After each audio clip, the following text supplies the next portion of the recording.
Hello students, welcome back to my channel Serish institute. So आज की इस वीडियो में हम एनआईओएस का क्लास 12 सीनियर सेकेंडरी वाले बच्चों का होम साइंस का चैप्टर 4 कर रहे थे, जिसमें आप लोग का मैंने यहाँ तक बता दिया था लास्ट वीडियो में। ठीक है, यहाँ तक मैंने आप लोग को इसके स्पेशल फीचर्स बताए थे फैट एंड ऑयल के। ठीक है, अब हमें यहाँ से स्टार्ट करना है। ये सारे क्वेश्चंस आप लोग एक बार प्रैक्टिस कर लीजिएगा। अब हम यहाँ से इस वीडियो में स्टार्ट करेंगे माइक्रो न्यूट्रिएंट्स। ठीक है, मैक्रो न्यूट्रिएंट्स के बारे में हमने पढ़ लिया। अब हमारा शुरू होगा माइक्रो न्यूट्रिएंट्स। तो देखिए, माइक्रो न्यूट्रिएंट्स क्या होता है? Other important nutrient which are present in small quantity in food but are essential for our body are called micro nutrients.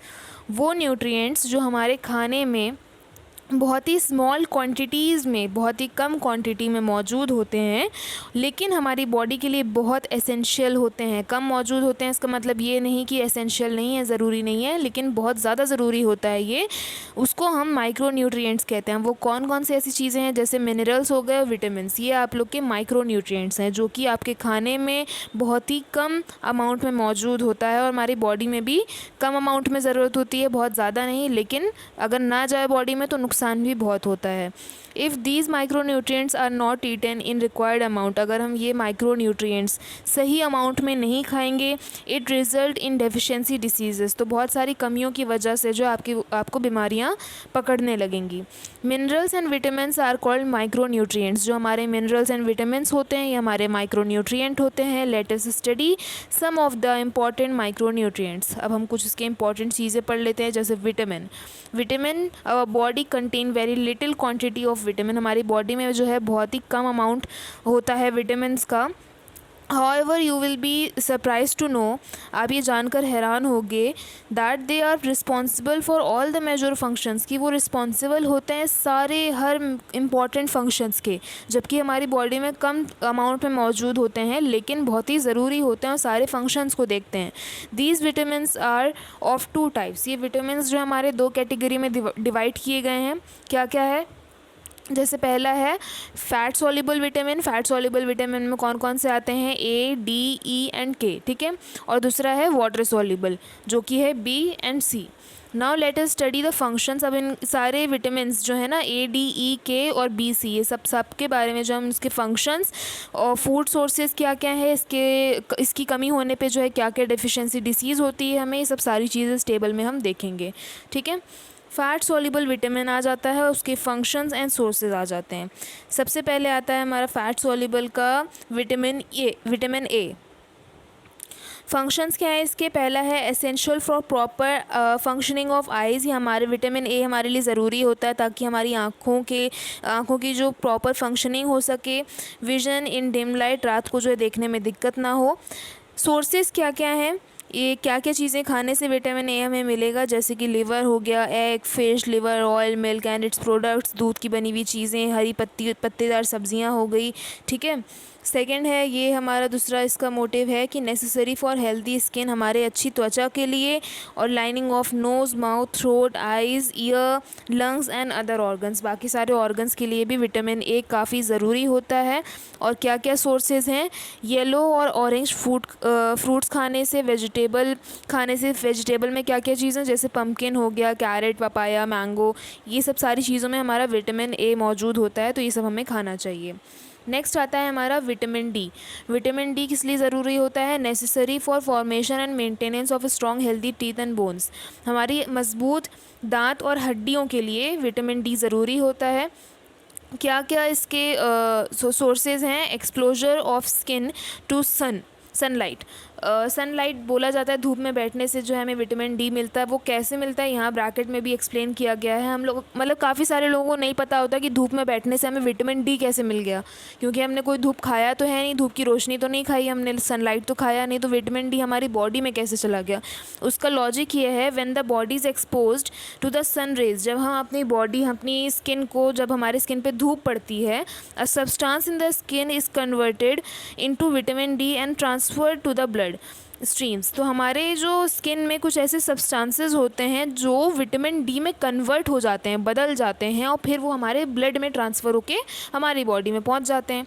ये लॉजिक होता है इसका। ठीक है, तभी बोला जाता है कि धूप में बैठना चाहिए। 10 बजे तक की जो धूप होती है सुबह की, वो हमारे लिए बहुत अच्छी होती है। ठीक है, सेकेंड है इसका help in the proper absorption and utilisation of calcium. ये विटामिन डी हमारी बॉडी में जो है मदद करता है, किस लिए कि कैल्शियम और फॉस्फोरस जो हमारी बॉडी में जाता है उसको अच्छे तरीके से यूटिलाइज़ कर सके, ठीक है, उसको एक तरह से मदद करता है कि बॉडी में वो एब्जॉर्ब हो जाए।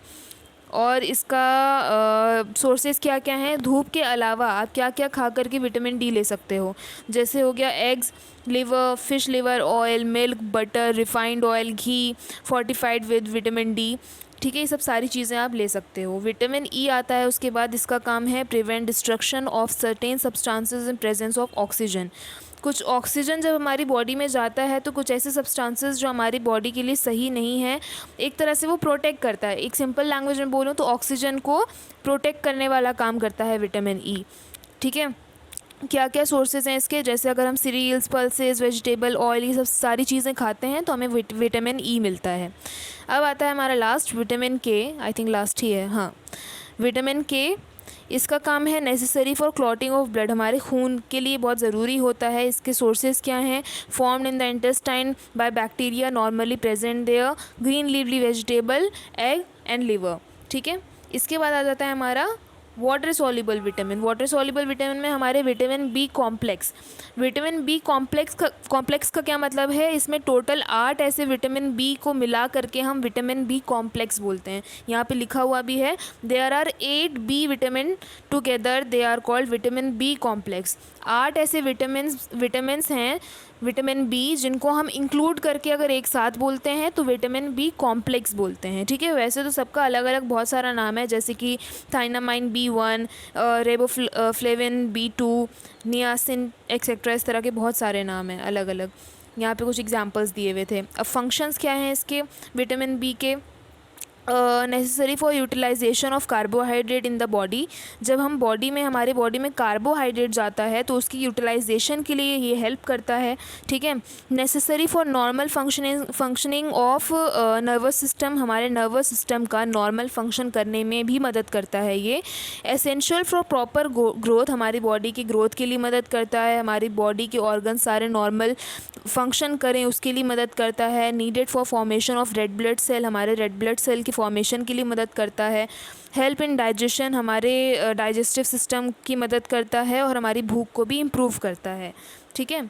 इसके सोर्सेज क्या क्या हैं, क्या खाने से विटामिन बी कॉम्प्लेक्स मिलेगा, जैसे liver, poultry, meat, fish, eggs, whole grain cereals and pulses, green leafy vegetables and milk, ठीक है। इन सब चीज़ों से हमें विटामिन बी कॉम्प्लेक्स मिलता है। मतलब ये कुछ ऐसी सिलेक्टेड चीज़ें हैं ना जिसमें मतलब कि बहुत सारी चीज़ें आपको मौजूद मिलती है।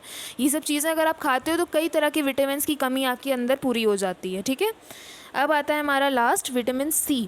विटामिन सी किस लिए होता है, necessary for formation of substances that hold cells together. ये हमारे लिए ज़रूरी होता है, वो सब्सटेंसेस जो सेल्स को होल्ड करके एक साथ रखते हैं उनके लिए ज़रूरी होता है। नीडेड फॉर स्ट्रॉन्ग टीथ, और हड्डियों के दांत के लिए ज़रूरी होता है, और हमारे हीमोग्लोबिन के प्रोडक्शन के लिए ज़रूरी होता है, खून के लिए। And help in utilisation of other nutrients in the body. Vitamin C जो है बाकी न्यूट्रिएंट्स जो हमारी बॉडी में जा रहे हैं उसको इस्तेमाल करने में मदद करता है, हमारी बॉडी की हेल्प करता है। And help in fighting germs causing disease, और हमारे बॉडी में जितने भी जर्म्स और बैक्टीरिया वगैरह सब जाते हैं, बैड बैक्टीरियाज, उन सबको फाइट करता है, एक तरह से हमें बीमारियों से बचाता है। क्या क्या खाने से मिलता है vitamin C, citrus food like amla, खट्टी चीज़ें, ठीक है, आंवला, ऑरेंज, लेमन, गुआवा। इसके अलावा हरी पत्तेदार सब्जियां हो गई, ठीक है। ग्रीन लीवली वेजिटेबल में क्या क्या, जैसे spinach, cabbage, sprouted pulses such as grams, इस तरह की चीज़ें खाने से हमें विटामिन सी मिल जाता है। तो ये टेबल आप लोग का काफ़ी इंपॉर्टेंट है, इसमें आप लोग के छोटे छोटे से क्वेश्चन आ सकते हैं 1 या 2 मार्क्स के, ठीक है। तो इसको आप लोग एक बार फिर से पढ़ लीजिएगा ध्यान से, चाहे तो नोट भी कर लीजिएगा। इसके बाद सेकंड आ जाता है हमारा मिनरल्स। मिनरल्स क्या होता है, minerals constitute a very small amount of the total body tissue, however these are essential for many vital processes and also for the maintenance of the body. Minerals जो हमारे body में जो है बहुत ही कम amount में टिश्यू में मौजूद होता है, लेकिन हमारे बॉडी के बहुत सारे ख़ास प्रोसेस में मदद करता है मिनरल, ठीक है। In total there are about 19 minerals, अगर टोटल देखा जाए तो कुल मिलाकर के 19 मिनरल्स जो हैं हमारी बॉडी के लिए ज़रूरी होते हैं, required by the body in various amount, अलग अलग अमाउंट में, ठीक है। Let us now study some of the important minerals. अब हम देखते हैं क्या क्या हमारे इंपॉर्टेंट मिनरल्स हैं। सारे तो इसमें नहीं बताए हैं, लेकिन जो इंपॉर्टेंट है वो बताए गए हैं। जैसे सबसे पहले आ जाता है हमारा calcium. Calcium and phosphorus are available in sufficient quantity. Calcium और फॉस्फोरस जो है हमारे खाने में सही क्वांटिटी में मौजूद होता है। किसमें? जैसे कि दूध हो गया, कर्ड, दही, हरी सब्जियों में, रागी एंड ऑयल सीड, इन सब चीज़ों में जो है कैल्शियम सही अमाउंट में मौजूद होता है। Other foods also provide fair quantity of calcium. और इसके अलावा भी बहुत सारे ऐसे फूड आइटम हैं जो कि ठीक ठाक क्वांटिटी हमारी बॉडी को दे देते हैं कैल्शियम की। नेक्स्ट पैराग्राफ है, the major function of calcium is the formation of development of bones and teeth. Calcium का मेन काम होता है कि डेवलपमेंट हो हड्डियों का और दांत का, उनको मजबूत रखे। Calcium is also required in blood clotting, हमारे खून के लिए काफ़ी ज़रूरी होता है, और मसल्स के लिए। Calcium is necessary for bone formation. Calcium हमारे बोन्स के लिए काफ़ी ज़रूरी होता है, ब्लड क्लॉटिंग के लिए और मस्कुलर कॉन्ट्रैक्शन के लिए। Deficiency of calcium in the body result in poor bone development. जो डेफिशिएंसी, कमी जो हो जाती है हमारी कैल्शियम की बॉडी में, उसका रिजल्ट क्या होता है? कैसे हमें पता चलेगा कि कैल्शियम की कमी हो गई है? हमारी हड्डियों का डेवलपमेंट काफ़ी बुरा होगा, ठीक है, मतलब कमज़ोर हो जाएंगी हमारी हड्डियाँ। ये पर्टिकुलरली जो प्रॉब्लम होती है डेफिशिएंसी डिसीज़ कैल्शियम की जो होती है, ज़्यादातर बच्चों में और औरतों में और एल्डर लोगों में देखी जाती है। The deficiency disease is also known as osteoporosis. जो डेफिशिएंसी डिसीज़ होती है, बीमारी जो होती है जो कि कैल्शियम की कमी की वजह से होती है, उसको हम ऑस्टियोपोरोसिस कहते हैं। In this the bone become brittle and people became prone to frequent fractures. इसमें क्या होता है, हड्डियाँ इतनी कमज़ोर हो जाती हैं कि आपको छोटे मोटे फ्रैक्चर भी हो जाते हैं, ठीक है। ऑस्टियोपोरोसिस का मतलब आप लोग समझ के रखिएगा। अगर नाम आ जाता है ऑस्टियोपोरोसिस तो मतलब कि आप लोगों का कैल्शियम की कमी की होने की वजह से जो आपको बीमारी होती है उसका नाम है ये ऑस्टियोपोरोसिस। सेकेंड आता है हमारा iron. Iron is required in very small quantity bye the body. हमारी बॉडी में जो है बहुत कम क्वांटिटी में चाहिए होता है iron. It is an important mineral present in the haemoglobin which is a part of red blood cell and is responsible for the red colour of blood. Iron जो है हमारी बॉडी में बहुत कम क्वांटिटी में चाहिए होता है, और ये ज़रूरी ऐसा मटेरियल है आयरन जो कि हमारी प्रेजेंट होता है हीमोग्लोबिन में, खून में मौजूद होता है, और ये रिस्पॉन्सिबल होता है कि हमारा खून का कलर जो लाल है ना, ब्लड का कलर जो हमारा रेड कलर का है, वो आयरन की वजह से ही है, ठीक है। सो होल ग्रेन सीरियल्स, जैसे होल ग्रेन सीरियल्स हो गए, पल्सेस हो गए, और मेजर सोर्सेज आयरन के, सब हमें डाइट में लेना चाहिए। इन सब चीज़ों से हमें आयरन मिलता है। होता ये कि हमारे खून के लिए काफ़ी अच्छा होता है। अदर सोर्सेज जैसे कि और क्या क्या हो गए, हरी सब्जियां हो गई, एग योल्क मतलब कि जो अंडे की जर्दी होती है वो, लिवर, मीट, ये सब चीज़ों से हमें आयरन मिलता है। In our country majority of the population specially womens and children suffer from iron deficiency disease called anaemia. तो हमारी कंट्री में क्या है, हमारे देश में ज़्यादातर जो पॉपुलेशन है जो कि इस आयरन डेफिशिएंसी डिसीज़ से गुज़र रही है, वो कौन कौन है? जैसे कि वुमेन्स हो गए, औरतें हो गई, बच्चे हो गए। ज़्यादातर ऐसे वुमेन्स एंड बच्चे जो हैं ये प्रॉब्लम को सफ़र कर रहे हैं, और इस बीमारी को हम एनीमिया कहते हैं, जो कि आयरन की कमी होने की वजह से हो जाती है, ठीक है। तो आयरन भी हमारे लिए काफ़ी ज़रूरी होता है। यंग गर्ल्स जो होती हैं 12 से 18 साल की, नीड्स मूव आयरन रिच, नहीं मूव नहीं होगा यहाँ पे, स्पेलिंग मिस्टेक है, मोर होगा, ठीक है। Need more iron rich food. जो 12 से 18 साल की लड़कियां होती हैं उनको ज़्यादा से ज़्यादा आयरन रिच फूड्स चाहिए होते हैं उनकी डाइट में, because of loss of iron during the menstrual cycle. जब लड़कियों को उनके पीरियड्स टाइम होता है तो उनके काफ़ी ज़्यादा ब्लड लॉस होता है, उसकी वजह से जो उनको आयरन की काफ़ी ज़रूरत होती है। 12 से 18 साल की लड़कियों को जो है ठीक ठाक डाइट लेनी चाहिए आयरन की। Extra iron is also needed during pregnancy for healthy development and growth of the foetus होना चाहिए, फोकस लिखा है, बहुत स्पेलिंग मिस्टेक्स है इसमें, पता नहीं क्यों। एक्स्ट्रा आयरन की जो है यहाँ पे ज़रूरत होती है जब एक औरत प्रेग्नेंट होती है, तो उसको जो है एक अच्छे हेल्दी डेवलपमेंट के लिए, उसका बच्चे का डेवलपमेंट अच्छा हो, उसके लिए जो है उसको ज़्यादा से ज़्यादा आयरन देना चाहिए प्रेग्नेंट वुमेन को। This is not because people do not consume food which are iron which are rich in iron, but because the absorption and utilization of iron is poor. ऐसा नहीं है, काफ़ी सारे लोग जो हैं मतलब ये भी देखने को मिलता है कि बहुत सारे लोग आयरन रिच फूड खाते हैं लेकिन फिर भी उनको आयरन डेफिशिएंसी डिसीज़ हो जाती है। इसका रीज़न क्या है, मतलब एक तरह से पुअर एब्जॉर्प्शन, आपकी बॉडी में कुछ ना कुछ दिक्कत है जो आपके आयरन जब बॉडी में जा रहा है तो उसको यूज़ नहीं कर रही है, उसको बॉडी से आउट कर रही है, ठीक है। वो आपके बॉडी में जो आयरन आ रहा है उसको इस्तेमाल नहीं कर पा रही है आपकी बॉडी। तो this is due to the presence of certain naturally occurring constituents in the food call oxalates and phytates. इसका रीज़न क्या है, हमारे खाने में जो है 2 नाम के इस तरह के कुछ क्या बोले सब्सटेंस बोल सकते हैं, कुछ ऐसी चीज़ें मौजूद होती हैं, नेचुरली होती हैं, उसमें हम कुछ नहीं कर सकते। ये 2 नाम हैं ऑक्सलेट्स एंड फाइटेट्स। ये कुछ ऐसे सब्सटेंस, कुछ ऐसी चीज़ें हैं जो हमारी बॉडी में जाती हैं लेकिन ये हमारे एक तरह से दुश्मन की तरह ट्रीट करती हैं हमारी बॉडी को, जैसे अब आयरन का जो है इस्तेमाल वो नहीं होने देती हैं। So these oxalates and phytates are called the inhibitors of iron. आप ऐसे बोल सकते हो कि आयरन के दुश्मन है ये, ठीक है। जो ऑक्सलेट्स एंड फाइटेट्स है ये आयरन का दुश्मन है, ये खाने में मौजूद होता है, हमारी बॉडी में नेचुरली ये हो जाता है और आयरन को जो है ये यूटिलाइज़ नहीं करने देता हमारी बॉडी को, ठीक है। तो ये एक तरह से बोले जाते हैं इनहैबिटेटर्स ऑफ आयरन, मतलब कि आयरन के दुश्मन। Vitamin C and protein help in the better absorption. तो जो विटामिन सी और प्रोटीन होता है वो हमें मदद करता है कि हमारे बॉडी में जब आयरन जा रहा है तो आयरन को यूटिलाइज़ कर सके। मतलब कि अगर आपको ये दिक्कत होती है कि आप आयरन वाली चीज़ें खा रहे हो तो उससे पहले आप शुरू करो कि आप विटामिन सी और प्रोटीन वाली चीज़ें खाओ, फिर आयरन वाली चीज़ें खाओगे तो आपकी ये जो ऑक्सलेट्स एंड फाइटेट्स जो आयरन के दुश्मन हैं वो उस पर अटैक नहीं कर पाएंगे। मतलब कि आयरन जो है फिर वो आपकी बॉडी में आराम से एब्जॉर्ब होगा, यूटिलाइज़ हो पाएगा, ठीक है।